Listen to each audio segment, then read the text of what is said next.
Hello and welcome to this short video where I'm going to show you how to fix a very common problem with some of the older Lima locomotives, namely the expanded chassis, which makes the drive bogie extremely tight to turn. I've had this experience with Class 47s as seen here, 37s and Lima Class 92s. For some reason, the plastic that Lima use for their chassis and bogies expands over time, trapping the motor bogie in. First off, we're going to have to remove the body shell, and to do that on the Class 47 from Lima, you simply pull out the buffers on each end and then lift the body shell off by unclipping the sides. The buffers act as pins that go through the body shell into the chassis, so you will not be able to remove the body without removing these first. Be careful not to damage these buffers, as replacements are quite hard to find nowadays and repairing them could be quite difficult. Once the buffers are all removed, just like that, and these were quite a tight fit, all you do is prise the side of the body shell off the clips and it lifts off in one go. Remember to remove the ballast weight, otherwise this will just fall onto the desk. You can see there that there is very little room for manoeuvre with this motor bogie now as it has expanded, so we're going to have to remove it. To remove the bogie you need to undo these two screws underneath with a flat-headed screwdriver, and once the bogie frame has been removed, the motor simply lifts out the top of the chassis.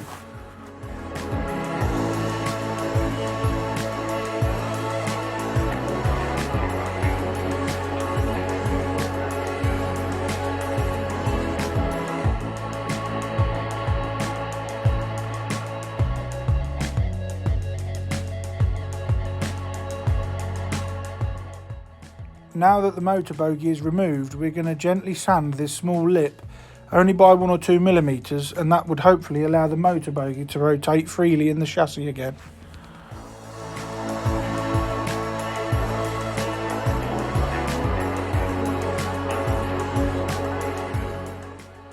Work slowly and methodically and keep checking as you go, as you don't want to remove too much material off the chassis. As I said, 1 or 2 millimeters is enough, so keep checking as you go, as if you remove too much, you will create yourself a lot of extra work by having to try and put some back.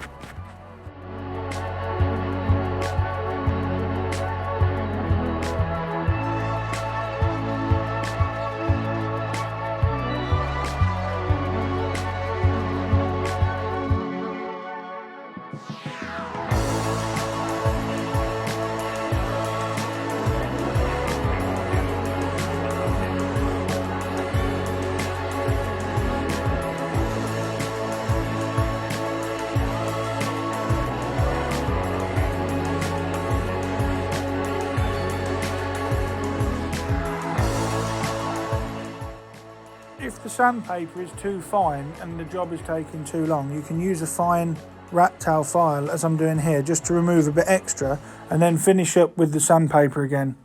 Work carefully, as I said, you don't want to remove too much.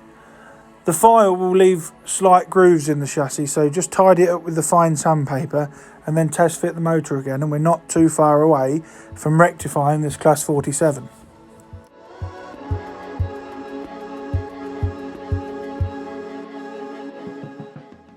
Once you're satisfied that you've finished with the sanding and filing, it's time to test fit the motor bogie, but try not to drop it through the chassis like I did. I put it back in, and then as you can see, turning it on its pivot points, it pivots a lot easier than it did, and it is not catching at all. Before I reassemble the motor, I'm just going to give it a quick test and carry out any service work that's needed before reassembly.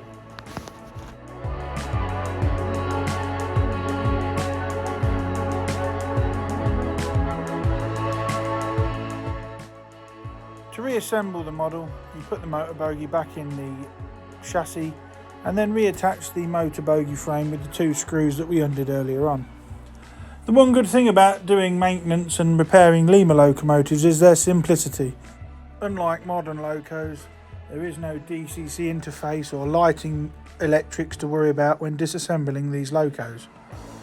Once the motor bogie's on, I give it a quick test again to make sure it's still pivoting freely, and then I replace the non-driving bogie using the pivot and the clip that also acts as an electrical pickup from this end of the loco.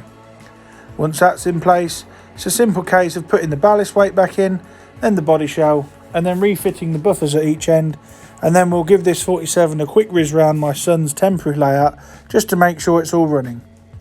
Just before this video was filmed, I did test this loco and it wouldn't go round the second radius curves. That's how tight the bogie was. But we'll have a look now to see if this repair has been a success.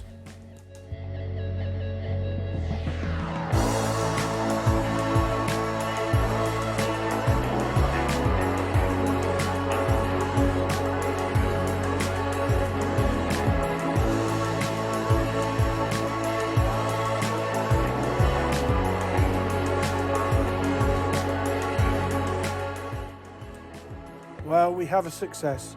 The repair to this Lima loco has worked very well.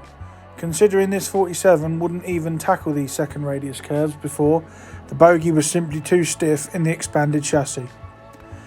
Thank you so much for watching. It's only a short video this time, but rest assured there are plenty more trash to track episodes coming up in the pipeline with various different items of rolling stock and locos, and also the long awaited and delayed layout update.